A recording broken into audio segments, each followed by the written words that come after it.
আমন্ত্রণ দীপ্ত সংবাদে আপনাদের সাথে আছি আমি ইয়াসমিন সুমনা। আজ দেশের অধিকাংশ এলাকায় দমকা হাওয়া সহ বৃষ্টি বা বজ্রবৃষ্টির পূর্বাভাস দিয়েছে আবহাওয়া অধিদপ্তর।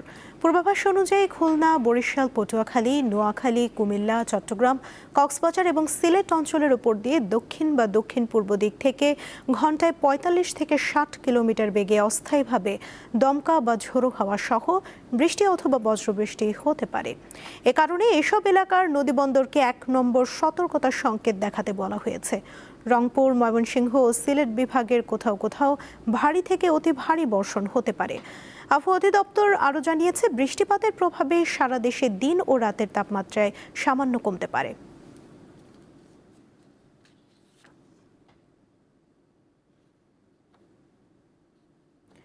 রাজধানীর হাসপাতালে ডেঙ্গু রোগীর চাপ বাড়ছে। শিশু থেকে বৃদ্ধ সব বয়সীরাই আক্রান্ত হচ্ছে এই রোগে। এই অবস্থায় সরকারি হাসপাতালগুলোতে রোগীর চাপ সামলানোর প্রস্তুতি রয়েছে বলে জানিয়েছে কর্তৃপক্ষ। পানি জমে থাকা ছাদ, নির্মাণাধীন ভবন, পরিত্যক্ত টায়ার, ফুলের টব কিংবা খোলা ড্রাম, এসব এডিস মশার নিরাপদ প্রজনন স্থল। রাজধানীর বিভিন্ন এলাকায় মশার উপদ্রব বেড়েছে, একই সঙ্গে হাসপাতালগুলোতেও বাড়ছে ডেঙ্গু রোগীর চাপ। স্বাস্থ্য অধিদপ্তরের তথ্য অনুযায়ী শনিবার সকাল পর্যন্ত ২৪ ঘন্টায় ডেঙ্গুতে আক্রান্ত ৩ শতাধিক রোগী হাসপাতালে ভর্তি হয়েছে। এ সময় মারা গেছে ২ জন। চলতি মৌসুমের এখন পর্যন্ত আক্রান্তের সংখ্যা প্রায় ১০,০০০। এর মধ্যে মারা গেছে অন্তত ৩০ জন। মানুষের দিকে আমার শরীরে একটু কাঁপিয়ে জ্বর আইলো, আসে আবার হইলো, পরে ৫টায় ছুটি নিয়ে বাসায় গেছি। যাওয়ার পর থেকে জ্বরই। শরীর ব্যথা ছিল, পেটে ব্যথা ছিল, মাথা ব্যথা, জ্বর থাকে আবার চলে যায়, থাকে চলে যায়, এরকম। জ্বর অনেক ছিল, কালকে রাত্রে জ্বর ছিল ১০৩ পর্যন্ত জ্বর ছিল। রাতে ডোজ নেওয়া হয়েছে, আজকে অনেকটা জ্বর কমছে। মোটামুটি এখানে এখন প্রতিদিন ভর্তি হচ্ছে, সেই হারে বলতে পারবো আমাদের বেশ চাপ যাচ্ছে। সবচেয়ে উদ্বেগের বিষয়, আক্রান্তদের বড় একটি অংশ শিশু। পরিসংখ্যানে দেখা যাচ্ছে প্রতি ৫ জন ডেঙ্গু রোগীর ১ জন ১৫ বছরের কম বয়সী শিশু। আর কোনো সিনড্রোম ছিল না, শুধু জ্বরই ছিল। তারপরে মঙ্গলবার দিন টেস্ট করাইছে, ওইখান থেকে ডেঙ্গু পজিটিভ আসছে। ৩ দিন জ্বর ছিল, তো বাসার সবার জ্বর ছিল, তো তাই ভাবছি নর্মাল ভাইরাস জ্বর। আমার ছেলের ২০২৩ সালে একবার ডেঙ্গু হয়েছে। এখন ডাক্তার বলছে আপনার ছেলের যাতে একবার ডেঙ্গু হয়ে গেছে, যাতে এখন আবার আসছে, এটা তো একটু বিপজ্জনক। এডিস মশার বংশবিস্তার সাধারণত বছরের মে মাস থেকে সেপ্টেম্বর কিংবা অক্টোবর পর্যন্ত সবচেয়ে বেশি হয়ে থাকে। আর এই সময় হসপিটালগুলোতে ডেঙ্গুতে আক্রান্ত রোগীর সংখ্যা অনেক বেশি বাড়তে থাকে।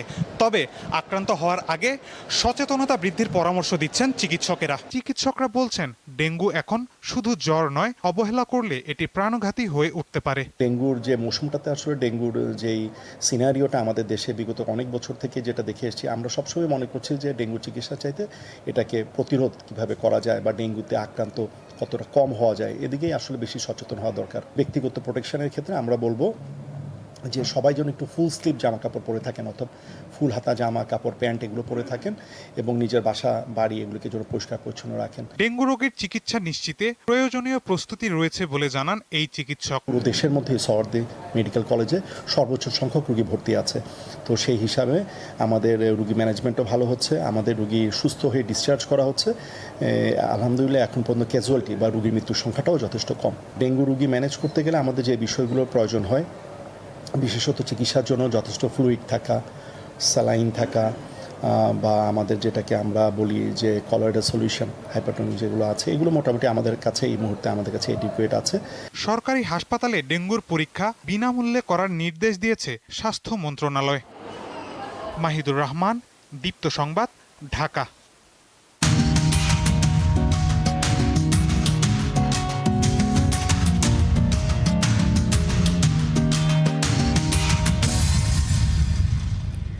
বদলাতে শুরু করেছে রংপুরের কিশোর আলামিনের জীবন। একসময় পপকর্ন বিক্রি করে সংসার চালালেও এখন লেখাপড়া নিয়ে ব্যস্ত। ৩ মাস ধরে মানিকগঞ্জের একটি বেসরকারি আবাসিক শিক্ষা প্রতিষ্ঠানে লেখাপড়া করছে সে। এর মধ্যে আলামিনের জীবনে চোখে পড়ার মতো ইতিবাচক পরিবর্তন এসেছে। একসময় রংপুরের ব্যস্ত শহরে এভাবে পপকর্ন হাতে দেখা যেত আলামিনকে। তখন তার সংসার চলতো পপকর্ন বিক্রির টাকায়। এ বিষয়ে গত ১১ এপ্রিল দীপ্ত টিভিতে একটি সংবাদ প্রচারের পর বদলে যায় কিশোর আলামিনের জীবন।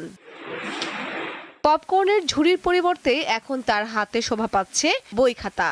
সে এখন লেখাপড়া করছে রানীগঞ্জের মুন্নু স্কুল অ্যান্ড কলেজে। নতুন এই জীবন খুব সহজে মানিয়ে নিয়েছে আলামিন। সহপাঠীরাও খুশি আলামিনকে পেয়ে। এখানে পড়াশোনা করতে ভালো লাগে, মিস্ত্রা অনেক ভালো, স্যার অনেক ভালো, আমার বন্ধু বান্ধবরা অনেক ভালো। আলামিন আমাদের সাথে অনেক ভালো ব্যবহার করে, ও অনেক ভালো পড়াশোনা করে। পাঠ্য বইয়ের পাশাপাশি সৃজনশীল কাজেও তার আগ্রহ রয়েছে। নিজের কল্পনার রং মিশিয়ে আঁকছে সুন্দর সব ছবি, যা মুগ্ধ করছে শিক্ষকদেরও। পড়াশোনার পাশাপাশি আলামিনের আচরণেও দারুণ পরিবর্তন এসেছে। এখানে আসার পরে স্যারদের গাইডলাইন, আমাদের হোস্টেলের অনেকে স্যার এসে ওকে দেখিয়ে দেওয়ার পরে ও অনেক ইমপ্রুভ করেছে। আলামিন যখন প্রথম এসেছিল তখন সে সবার সাথে তাল মিলিয়ে চলতে পারছিল না। তো বর্তমান যে পরিস্থিতি তার, সে খেলাধুলায় যেমন ইমপ্রুভ হয়েছে, পড়ালেখায় যেমন ইমপ্রুভ হয়েছে। আলামিন আমাদের জন্য একটা বড় ধরনের একটা চ্যালেঞ্জ। আলামিন যথেষ্ট পরিমাণ মেধাবী এবং আমরা আশাবাদী তার পেছনে সময় দিলে আমরা আমাদের সফলতা নিশ্চিত করতে পারবো। খেলাধুলাতেও আলামিনের ভালো আগ্রহ রয়েছে এবং সে ইতোমধ্যে সবার নজর কেড়েছে বলে জানান শিক্ষকরা। ডেভেলপটা হচ্ছে আস্তে আস্তে, এবং কিছুদিন আগে যে আমাদের মার্কস অলরাউন্ডার একটা প্রতিযোগিতা হয়েছিল, আলামিন সেখানে অংশগ্রহণ করেছে এবং একটা সার্টিফিকেটও অর্জন করেছে। ও আগের চেয়ে অনেক ডেভেলপ হচ্ছে, ওর চাল চলন, কথাবার্তা। আর ও যে এই হোস্টেলে থাকে, ওর যে রুমমেটরা আছে তারাও ওর প্রতি খুবই আন্তরিক। আলামিনের উচ্চ মাধ্যমিক পর্যন্ত পড়াশোনা এবং থাকা খাওয়ার দায়িত্ব নিয়েছে Munnu international school and college.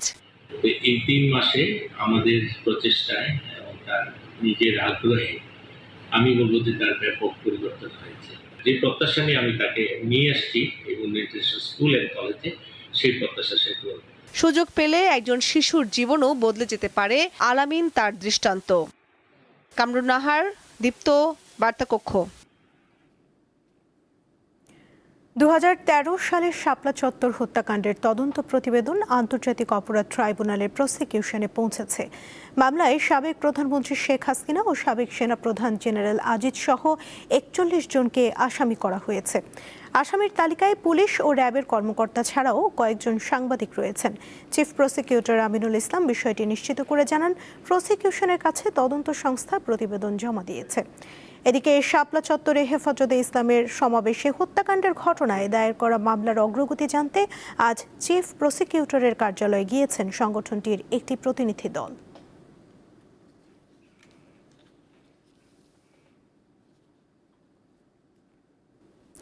আন্তর্জাতিক প্রসঙ্গ। ফিলিস্তিনের অবরুদ্ধ গাজায় হত্যাযজ্ঞ অব্যাহত রেখেছে ইসরায়েলি বাহিনী। শনিবার হত্যা করা হয়েছে 11 জনকে। এর মধ্যে এক পরিবারের 5 সদস্য রয়েছেন। উত্তর পশ্চিম গাজা শহরের একটি অ্যাপার্টমেন্টে ইসরায়েলি বাহিনী বিমান হামলা চালালে 3 শিশু ও বাবা মা নিহত হয়। পরিবারটির একটি শিশু বাইরে থাকায় সে বেঁচে যায়। এছাড়া অন্যান্য স্থানে হামলায় আরও 6 জন নিহত হয়েছেন। গাজার স্বাস্থ্য মন্ত্রণালয়ের তথ্য অনুযায়ী গত বছরের অক্টোবরে গাজায় যুদ্ধবিরতি কার্যকর হওয়ার পর থেকে ইসরায়েলি বাহিনীর হামলায় অন্তত 1150 জন ফিলিস্তিনি নিহত হয়েছেন।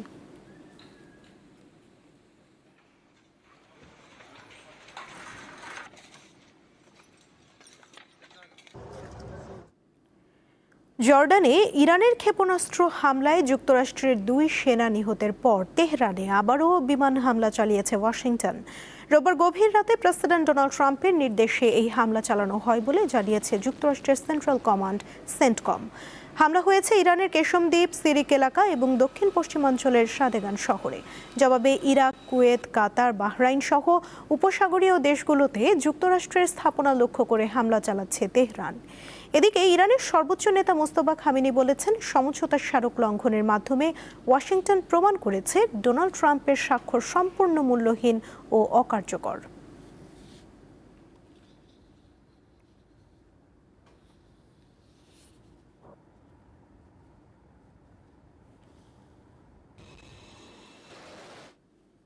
শিল্পের কাঁচামাল থেকে শুরু করে জ্বালানি কিংবা খাদ্যশস্য সব ক্ষেত্রেই বর্তমান বৈশ্বিক অর্থনীতির অনেকটাই সমুদ্রপথের উপর নির্ভরশীল। বিশ্বের শতকরা 80% বেশি বাণিজ্য সমুদ্রপথে হয়। পশ্চিম এশিয়ায় সাম্প্রতিক যুদ্ধ, ভূ রাজনৈতিক সংকট ও জলপথে অবরোধের কারণে নতুন রুট, রেলপথ কিংবা আঞ্চলিক করিডোরের দিকে ঝুঁকছে বিভিন্ন দেশ। হরমুজ প্রণালী বন্ধের পর এবার লোহিত সাগরের প্রবেশপথ বাব এল মানদেব বন্ধের ইঙ্গিত দিয়েছে ইরান। এতে করে বিশ্বের সবচেয়ে গুরুত্বপূর্ণ দুটি জ্বালানি পরিবহনের পথই ঝুঁকির মুখে পড়বে, যার মাধ্যমে ওয়াশিংটনের উপর চাপ বাড়াতে চাইছে তেহরান।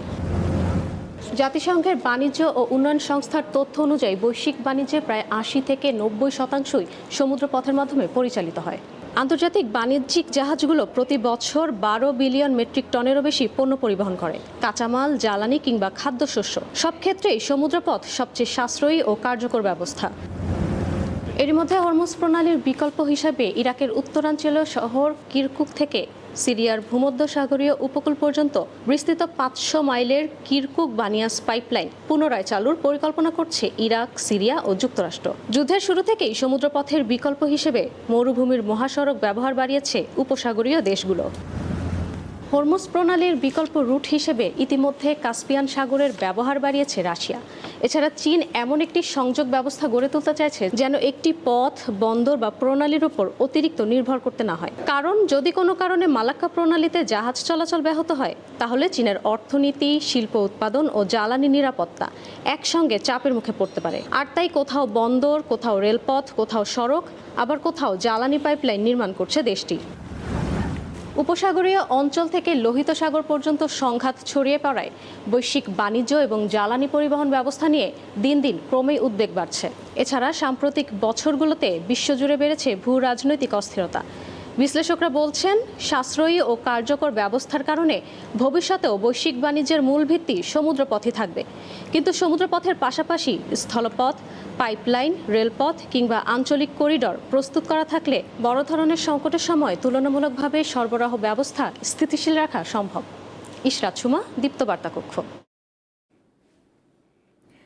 আবারও খেলার প্রসঙ্গ। দেশের ক্রীড়াঙ্গনে উশু ফেডারেশন যেন এক বিতর্কিত জায়গা। পদকের ঝুলিতে সাফল্যের চেয়ে বেশি আলোচনায় থাকে একে অন্যের সমালোচনা। বর্তমান সাধারণ সম্পাদককে নিয়েও রয়েছে অনেক বিতর্ক। অতীতে যারা দায়িত্বে ছিলেন তারা চান সম্ভাবনার এই ফেডারেশন চলুক তার স্বাভাবিক গতিতে। বাংলাদেশ উশু ফেডারেশন ২০০৭ সালে গঠিত হওয়া অ্যাসোসিয়েশন ২০১৮ সালে ফেডারেশনের স্বীকৃতি পায়। দেশের ক্রীড়াঙ্গনে অন্যতম গুরুত্বপূর্ণ এই প্রতিষ্ঠানটির বিভিন্ন পদে থাকা ব্যক্তিদের নিয়ে রয়েছে নানা আলোচনা, সমালোচনা।